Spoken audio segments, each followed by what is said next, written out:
আমার gaming life যাত্রা শুরু হয় 2019 সাল। ছোট্ট একটা অ্যান্ড্রয়েড ফোন ছিল। ফোনটির র্যাম ছিল 1.5 GB, 1 GB প্লাস 1+5 GB, যেটাই মনে করেন। 1.5 GB র্যামের ফোনে আমি গেম প্লে করা শুরু করি। তো সেই ফোনে আমি আমার সাথে যেগুলো ভাইগুলা খেলতো, ভাই ব্রাদার্স খেলতো, সবার ফোনে মোটামুটি ভালো র্যাম ছিল। 2 GB, 3 GB র্যাম, 4 GB পর্যন্ত র্যাম। তখন মেবি হাই কোয়ালিটির র্যাম ছিল 4 GB। তো ওই সময় আমার ফোনের র্যাম ছিল 1.5 GB। তো আমার ফোনে গেম প্লে একদমই করা যেত না। ফোন প্রচুর হ্যাং মারতো অ্যান্ড ল্যাগের চুতনে এত পরিমাণ ল্যাগ মারতো ফোনটা। ল্যাগের কারণে একটা কান দিয়ে ফায়ার করবো একটা গুলি দিয়ে, তো যদি ডান দিকে ফায়ার করতাম বাম দিকে চলে যাইতো এনিমি, আর সামনে দৌড়াতে গেলে পিছন দিকে ঠাস করে ঘুরে যাইতো। অনেক প্রবলেম ছিল ফোনে। তো এমনি আমি প্রায় 1.5 বছর ওই ফোনে গেম খেলছি। ওই সময় লকডাউন ছিল। লকডাউনের মধ্যে তো সবার ভালো ভালো ফোন ছিল। আমি গেম প্লেটা শুরু করছি কেমনি আপনাদেরকে শোনাই। ফার্স্টে আমি একদিন লকডাউনের আগে আমার এক বড় ভাই গেম খেলতো আমার পাশে বসে। আমি গেম প্লেতে বলে ভালো লাগতো না, তো আমি এমবি ভরতাম, ভরে ইউটিউব দেখতাম। তারপরে আরো ওই যে আরেকটা গেম ছিল শ্যাডো ফাইটিং, তো আপনারা হয়তো বা গেমটা অনেকে খেলছেন। তো আমি তার পাশে বসে বসে শ্যাডো ফাইটিং খেলতাম। আর তার গেম খেলা দেখে একটা সাউন্ড আসতো গেম প্লে থেকে, ডেঞ্জারের সাউন্ড, ডেঞ্জার জন্য একটা ভয়ঙ্কর সাউন্ড আসতো। তো সাউন্ডটা যখন শুনতাম পাশে যখন গেম খেলতো, তখন কেন জানি আমার অন্যরকম একটা ফিলিংস কাজ করতো। না, গেমটা খেলার দরকার একবার, মানে ভেতরে একটা ফিলিংস জাগতো গেমটায় ডেঞ্জার জোনের সাউন্ডটা শুনে। আপনারা জানলে অবাক হবেন, আমি এই ডেঞ্জার জোনের সাউন্ডটার জন্যই গেম প্লে করা শুরু করছি। কারণ আমি ভাবতাম যে যখন ডেঞ্জার জোনের সাউন্ড হয় তখন মানে এনিমি বা দুশ্মন আক্রমণ করবে, এমন কিছু ভাবতাম। আমি আর জানতাম না যে এটা হচ্ছে উপরে ডেঞ্জার জোন আছে, পরে এখানে থাকলে মাথাটা বেয়ে পড়বে। তো আমি যখন গেমটা ডাউনলোড করি ফার্স্টে, তখন গেম প্লে করতে পারতাম না, কিছুই পারতাম না। এমনি ওই যে জয়স্টিকটা আছে না, ওটা তো টানে বেড়াইতাম, আর গান যেটা পারতাম ওটাই নিয়েই ঘুরে বেড়াইতাম। তো আমি ক্লাসিক খেলে বেড়াইতাম। ক্লাসিকে তো বট পরে ভালো লাগতো খেলতে। তো এমনি আমি প্রায় 15-20 দিন খেলছি, প্রায় 2-3 সপ্তাহ খেলছি।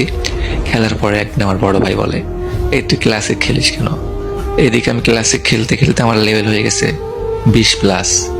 প্রায় তখন আমার লেভেল ছিল 23। হ্যাঁ, ওই সময় আমার এক ভাই বলতেছে, দেখ তুই এই ক্লাসিক সারাদিন খেলে কি লাভ হবে, তোর কোনো ফায়দাই হবে না। তুই বিয়ার র্যাঙ্ক খেল, অনেক মানে লেভেল আপ হবে, আর তুই হিরোইক করতে পারবি। হিরোইক এটা কি বুঝতাম না। তো এটা দেখার জন্য আমি বিয়ার র্যাঙ্ক খেলা স্টার্ট করি। তো প্রথম যেই ম্যাচে নামছি ভাই, আমি ওই ম্যাচে নামার সঙ্গে সঙ্গে মেরে দিস আমারে। আমি বলছি ভাই আমার গেম খেলবো না, বিয়ার র্যাঙ্ক খেলবো না, আমি ক্লাসিক খেলবো, আমি এখানে মারতে পারি, বিয়ার র্যাঙ্কে এনে আমি মারতে পারি না। তো এটা শুনে আমার ভাই বকা দিছে আমারে, তুই বিয়ার ক্লাসিক খেলে কোনো লাভ নাই, শুধু সময় নষ্ট হবে, তুই বিয়ার র্যাঙ্ক খেল, অনেক কাজে লাগবে। বিয়ার র্যাঙ্কে ডায়মন্ড উঠতে পারলে এই দেয়, এগুলা গিফট অনেক কিছু পাবি। তো অনেক গ্রুপে গেলে তখন যখন শুধু ক্লাসিক খেলতাম গ্রুপ থেকে কিক করে দিত। বাট আমাকে বলতেছে যখন তুই ডায়মন্ড হিরোইক উঠবি তখন তোকে সবাই সম্মান দিবে। দেখতাম যে অনেকে গ্রুপে গেলে যারা ডায়মন্ডে আছে, হিরোইকে আছে, তবে দেখলে ভাই বিগ ফ্যান করতো। তো আমার ইচ্ছা ছিল আমাকে বিগ ফ্যান বলবে। তো তখন আমিও গেলাম বিয়ার র্যাঙ্ক খেলার জন্য। তো শুধু যাই পড়ি আর মরে যাই, যাই পড়ি আর মরে যাই। গেম প্লে আর করা হয় না, করতে পারি না, শুধু মাইনাস খাই আর মাইনাস খাই। টানা 3 দিন খেলার পরে ভাই আমি ব্রোঞ্জ থেকে সিলভারে উঠছি। তো তখন আমার এক বড় ভাই আমাকে বুদ্ধি দিল, দেখ তুই তো গেম প্লে করতে পারিস না, তুই এক কাজ করতে পারিস, ওই ফ্যাক্টরির সাইডে যে আপনারা এখন দেখবেন আছে যে হলুদ সিঁড়িটা আছে, লম্বা সিঁড়ি, ওই সাইড দিয়ে যে ওপরে কি কয় ওই হলুদ রডগুলা শোয়ানো আছে না, তো আমি ওটার উপর নেমে পুরো ম্যাচ ওখানে শুয়ে থাকতাম। তারপরে বিমা শক্তির উপরে যে বড় বিমা শক্তির বড় খাম্বাটা আছে গোল, ওটার উপর শুয়ে র্যাঙ্ক পুশ করতাম। ভাই এগুলা ভাবলে আমার যে হাসিটা পাই। যাই হোক, যদি ভিডিওটা দেখে আপনারা বিরক্ত ফিল হন, আপনারা যাইতে পারেন। এটা আমি আমার গেম প্লেতে মানে গেম জগতে কেমনে আসলাম তাই স্টোরিটা শোনাচ্ছি আপনাদেরকে। আপনারা যদি শুনতে ভালো লাগে শুনেন, না ভালো লাগলে আপনারা ভিডিওটি স্কিপ করে যাইতে পারেন। তো এমনি র্যাঙ্ক পুশ করে করে আমি প্রথম মানে যখন গেম প্লে মানে র্যাঙ্ক খেলা শুরু করি, প্রথম সিজনে আমি ওখানে ডায়মন্ড 1 পর্যন্ত যাই। যাওয়ার পরে আমি তো শুয়ে শুয়ে র্যাঙ্ক পুশ করি, লাস্টে একটা কিল হইলো। তখন কিন্তু কিল না করলেও প্লাস দিত, 8, 10, 20 প্লাস দিত। বাট এখন তো অন্যরকম করছে। বাট ডায়মন্ডে যাওয়ার পরে শুয়ে থেকে আর প্লাস দেয় না। খুব কষ্টে মানে খুব চিন্তায় পড়ে গেলাম, এখন কি করা যায়। তো তখন আমার ভাই বলল, দেখ অনেক তো শুয়ে থেকে খেলছিস, অনেক তো র্যাঙ্ক পুশ করছিস, এখন একটু ফাইট করে খেল।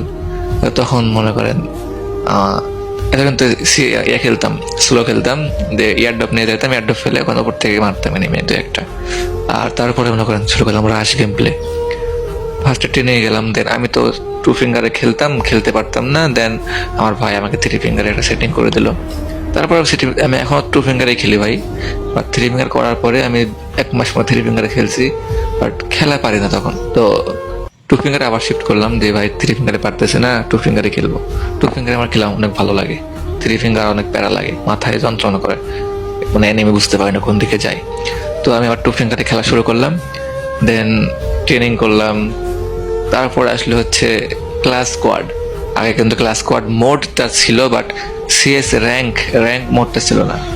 এটা মেবি আসছে এই ক্লাসিক স্কোয়াড মোডটা আগে থেকে ছিল, মেবি অনেক আগে থেকে। বাট সিএস র্যাঙ্কটা মেবি আসছে হচ্ছে আমার মনে হয় 22 সালে বা 21 সালের লাস্টের দিকে আসছিল।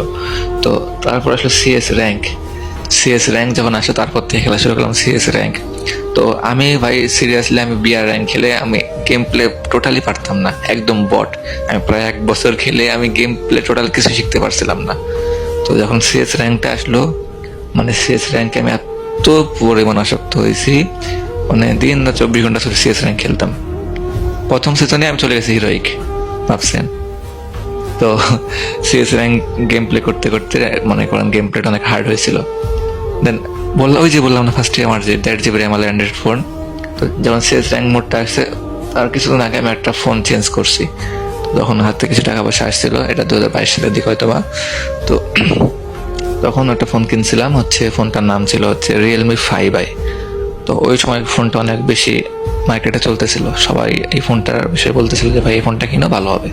তো এই ফোনটা কিনছিলাম, কেনার পরে আলহামদুলিল্লাহ অনেক ভালো গেম প্লে করতে পারতাম। তো ওই ফোনটা বেশি দিন রাখতে পারি নাই, কোনো একটা কারণে নষ্ট হয়ে গেছিল। দেন তারপরে আরেকটা ফোন কিনলাম, হচ্ছে Vivo Y02T, নর্মাল ডিভাইস, মাত্র 15,000 টাকা দিয়ে কিনছিলাম এটা। তো এটা মাত্র 1 মাস ব্যবহার করছি। তারপরে এখন যেটা ইউজ করতেছি এটার নাম হচ্ছে আপনার Realme C55। এটা কিনছি আমার প্রায় 5 মাসের মতো হইলো। তো এটাতে এখন বর্তমানে গেম প্লে করতেছি। এই হলো হচ্ছে আমার ফোনের আর কি কথা। এই 4টা ফোন দিয়ে আমি গেম প্লে করছি এতদিন। তো আবার আমার চলে যায় মূল কাহিনীতে। তারপর সিএস র্যাঙ্ক খেলাটা মোটামুটি শিখলাম। শেখার পরে তারপরে ইচ্ছা হচ্ছিল যে যাদের তখন দেখতাম যে ভি ব্যাচ। আরে হ্যাঁ, একটা কথা বলতে ভুলে গেছি। যখন ওই যে বিআর খেলতাম, শুয়ে র্যাঙ্ক পুশ করতাম, তখন যদি দেখতাম ওই যে একটা, দেখবেন আমাদের কুরল গেমে এখন একটা গুলাল মারে, গুলালের সামনে একটা কঙ্কালের মতো মাথা থাকে। তো এই গুলাটা যখন দেখতাম মারতো কেউ, ভাই সিরিয়াসলি ভাই আমি যদি দূর থেকে দেখতাম, 20 মিটার না 100 মিটার দূর থেকে দেখলাম, পিছন থেকে দৌড় দিতাম। আমি না আমার সব টিমমেট, কারণ জানতাম যে এটা হচ্ছে মাল, ওর সামনে গেলে কনফার্ম মারা খাম আমরা, একাই ফুল স্কোর মেরে দিব ওই পোলা। তো আমরা বুঝতাম, দেন পালাইতাম। বাট এখন বর্তমানে যে অবস্থা, শুধু মানে আমরা হিট লিস্ট মেরে এনিমি মারি।